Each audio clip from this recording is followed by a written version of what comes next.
Hello everyone, welcome back to the Plunder Den. In this week's episode, we're going to take a look at Firelock Games' new release, Blood Bayonets. So really this is a skirmish-style Napoleonic game. And most Napoleonic games, and there's a lot of them out there, are really long-form versions, right? This is a more skirmish style, so it's something you can get done an hour, hour and a half, depending how good you roll your dice. And in my case, usually pretty quick. But I thought Rufus and Kai and Firelock Games did a fantastic job translating a Napoleonic-style game into a skirmish-style game. So it has some of the rules from Blood and Plunder. So if you're interested, familiar or interested in all the different Blood series, there is some aspects of that in this game. And I'll describe a little bit more as I go through the kind of the unboxing of the stuff that came in the Kickstarter. But really, there is that similar naval rules, because this has a naval component. There's, again, not too many Napoleonic games that have a naval component either to it. And so there's a lot of that translated from Blood and Plunder, but then there's a lot of rank and file new rules that are very, specific for this time period, which really gives you that Napoleonic feel, but in a skirmish setting. So that's what we're going to do today. We're just going to go down to that table. And just before that, I want to mention, if you want further in-depth instructions, you can watch the demo video that I did at Adepticon with me, Rufus, and Drew. We sat down and played a round of Blood and Bayonets, and we did a good description of the game. Rufus did a great job explaining the rules and what you need to do in that. And then we played out a round so you can see I think me and Drew kind of did all sorts of crazy stuff on there just so you could kind of see how certain things could play out, and it made for a good instruction video. But if you want an even more in-depth video, check out Rufus's YouTube channel, Wargaming with Rufus, and I'll put a link to it in the description. He goes through all the different countries and different abilities of cavalry, cannons, and onto skirmish and line, rank, and file. So it goes through a lot of the rules. And he has several demo matches where they play out the whole entire game, so you can see the whole thing played out. So I really recommend you checking out that channel. Obviously, in addition to getting the rules itself and playing the game, but I think with the rules and the videos, you'll have a good understanding of how to play the game. Now, in the last video, I made my sharp rifles there.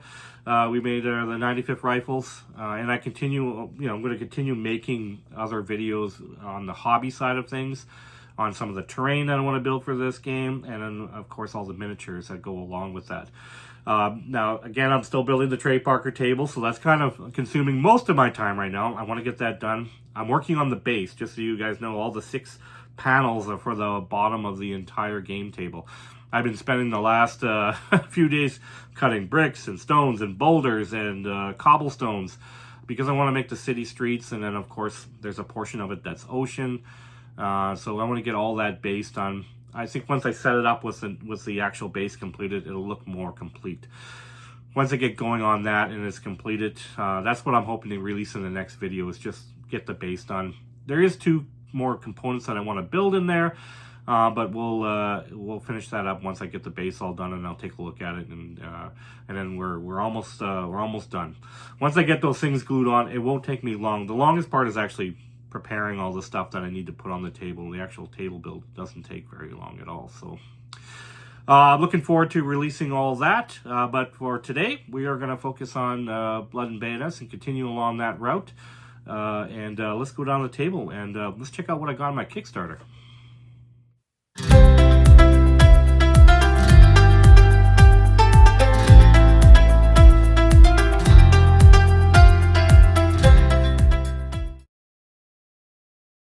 Okay, so let's take a look what's in the box I got from Firelock Games for the Blood and Bayonets Kickstarter. So we got some dice here. You're going to need some more 10-sided dice. And I have lots of dice, but you could always use some more. I got some dice with this Kickstarter. So we got our rule book here. Really nice. I like the silhouette. It kind of matches the Blood and Valor, that one that Rufus and Guy did as well. I like that silhouette look to it. And there's a really cool image. This is actually one of the first images I saw of the game. It looked really cool. The longboat full of guys doing kind of an amphibious. But anyways, we'll take a look at that closer. We're just going to do a quick glance of what's in the box. So we got our tokens here that we'll need for the game. Now, you could use your Blood and Plunder dice for the most part. But this came with really cool tokens that you can just use. Looks like we got our glory points. So glory is kind of like your fortune coins in Blood and Plunder, but in Blood and Bayonets you use glory tokens. And I got a bit of a small poster on the back side here. So I got two of everything, just so I had two sets. So for the other player, when you're playing two players, I also got two of the activation decks. You can see here, we'll take a deeper dive. We'll open that up in a minute here, just kind of going through it. And I got, like I said, two sets of these as well. So both players have their own deck. And then we got two of the sloops. So these are the Blood and Plunder sloops. So there isn't a specific ship for this. A lot of these ships, could be used for the Napoleonic Wars as well. There is some differences. And I think we'll explore on the channel here. Maybe I'll convert one of these sloops here into something that's more, some of the characteristics you would find in a ship at that time period during the Napoleonic Wars. So this is a good base. And there isn't a whole lot of changes, but just a little bit. I'm going to do a little bit of uniqueness to these sloops compared to the ones I have for Blood and Plunder. All right, so let's look at the tokens first. These are just push-out tokens, really nice cardboard, same as they have for all their Blood series, Blood and Crowns. It's very similar to this. You got everything you need here to play the game. You don't really need you could get fatigue dice if you like. Some people like dice, and I happen to have them from the Blood and Plunder, so. Not necessarily do you need the tokens if you have the Blood and Plunder ones, but it's nice to have like the glory tokens and stuff that's specific with the art for Blood and Bayonets. Now this is a turn sailing gauge because there is a sea component of this game, and this is similar to the other sea gauges for the other games. It just has information on it from Blood and Bayonets. Yeah, it's just looking at those glory tokens. There's kind of the Golden Eagle, French Golden Eagle, and I believe on the reverse side it has a different icon. I'm not sure what icon that is, but it's another symbol of some sort. So there's two different ones depending on what, if you're playing with the French or the opposing force. You have a unique token for them. You could use your Blood and Plunder coins. I have all sorts of different coins. I like to use my Adepticon coins for those kind of markers as well. But it's nice to have the ones for the game. So this is kind of not really a poster, but it is. I think maybe I'll just trim it up and maybe add it into a collage of things. I like to make collages and stuff to put up in the Plunder Den, but it's nice to have a little print that comes with it. All right, so let's look at the deck itself. So I kind of pre-cutted this so we didn't have to watch me struggle on the camera here. So we just kind of get that into the box. Now this plastic tab, I figured I could probably manage this because it's fairly easy. But let's take a quick look at it. So Joker, same as Blood and Plunder, is the event cards. This is a standard deck of cards, but of course each suit has a different value. You can see the pips inside the suit itself. And then in the middle, it says, there's an I1, T1, V1. That means those are referring to the training level of the unit you may have, right? So if you get that suit, if you have somebody that's inexperienced, you can only do one movement. If there's trained, they can do one movement. Or if they're a veteran, which is V, they got 3 movements. So it kind of just shows you what, depending on what you pull, what you can move. And I've you can see that if you have the higher suit, you tend to have less movement, unless you got veterans. So veterans can pretty well move through anything. But some of the other, like train, you get better as the suit gets lower. You can see right here, this is a 1 on the club, on the pip in the corner, but it has like the most movements and most actions that you can do for all of them. Inexperienced, trained, veteran, all of them. So it's very similar in Blood and Plunder that way. Now, there is information on the middle of the card. I didn't zoom in too well, but in there, at the beginning of the game, you pull 3 cards from your deck, and you actually have secret scenarios. So this is kind of like Blood and Steel, where they have like a secret mission or hidden to get more victory points at the end. So maybe it was a close match, but you actually completed the 3 scenarios that are on your card. So you would just pull them out, put them face down, and then you would know which ones you had for your mission. So it's kind of cool. It's like a little extra element on there. So you have your overarching scenario you're playing, but you have these little like side quests that you're trying to gain more victory points for. And at the end, you reveal at the end of the game which ones you were trying to chase, or if you succeeded in getting those. All right, so here we go with the sloop. Now, if you've watched the Blood and Plunder videos, I've already opened one of these up. I actually did a painting tutorial of one. Now, I do recommend going to the Blood and Pigment channel if you're interested in the assembly. They have a great assembly video. I highly recommend watching, showing you how to build this sloop. Now, the instructions basically is just 1 page and just kind of shows parts being put together. But that video actually tells you what order you should do them in, and the pits and falls of doing it incorrectly. So I do recommend you watching that video. It's not super hard assembly once you know the order to do it in. And they illustrate that in their video. So I'll put a link to that as well in the description of this video, so you guys can find that as well. But great model. I enjoyed building the first one. So I got 2 in here. And I'm just showing you that it comes with 2 ship cards, which, I may not necessarily make these 2 sloops in here, but may alter them. Would really be cool to alter one of these on the channel as a hobby project and give it a more Napoleonic feel. And I think that's what I'm planning on doing. Make some alterations to these ships to be more appropriate for the time period. Okay, so let's move on to the actual instructions itself. And we'll take a quick brief flip through here and show you some of the stuff that's in here.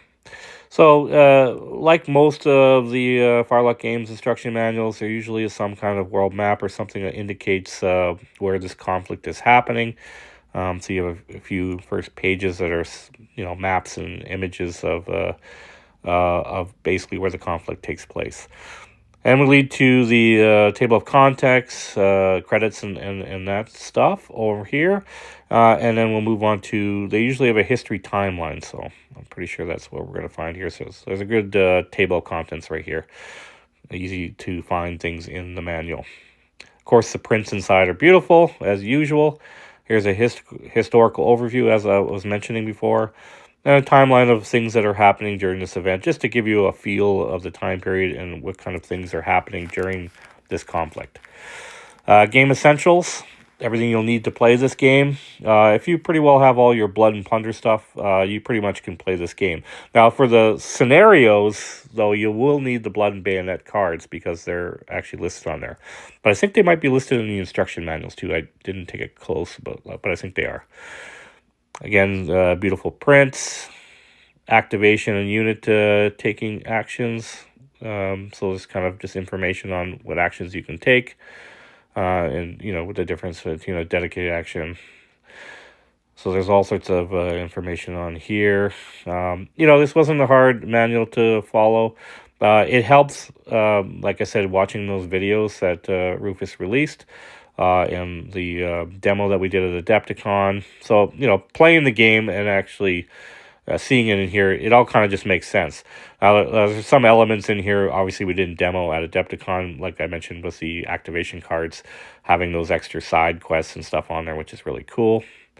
But you know, I found that out as I got to Kickstarter here, so I didn't realize that was a component, so that was really cool. Terrain types, always dear to my heart. Terrain for the game and how they play in this game. So that's there's a section on that. And of course, there's got to be rules on artillery and using those in the game. There is some different rules when, like I was talking earlier about the bouncing cannonball, stuff like that. That may not be, you know, as the same as Blood and Plunder. But here's the ship maneuvers. Like I said, a lot of this stuff is similar to Blood and Plunder, but just make sure you read through it. There may be variances in there. Creating your force, so it kind of has a force list and things that, because there's no actual dedicated miniatures to this, it kind of lists a whole different types of units and their abilities based on the nation they come from. So you can kind of select your models. I kind of actually, when I purchased my models, because I didn't have this Kickstarter when I started, I kind of just bought kind of what I demoed at Adepticon, and I kind of figured I'd just stay around that. The ships I kind of guessed. I just looked at different types of sailors that Perry Miniatures carried and kind of filled up my force that way. Kind of stayed with the same rules as flag bearers and musicians and such. So there's a section here for scenarios, so they have some pre-made ones, as usual for most Firelock games. Instruction manuals, you have and different types of scenarios for sea battle or for land or amphibious. You have it in here. And then, of course, on the cards, you have the side quest that's going on. There's your events tables. You know, if you get that Joker card I was talking about, you get event tables. Whereas, you know, there could be change in weather, circumstances that change for both sides. Similar to Blood and Plunder. That's a really cool picture. I like that one. Some of the pictures are fantastic in here. And there's some solo play rules and charts in here. Now, on the back of this book, they actually have there's something for campaign systems. There's an index, but they have the quick reference card. I love when Firelock Games puts this quick reference card, just for people like me that forget things all the time. You can just photocopy that and bring it to a game tournament and stuff. You have basically the essential rules right there in that one sheet.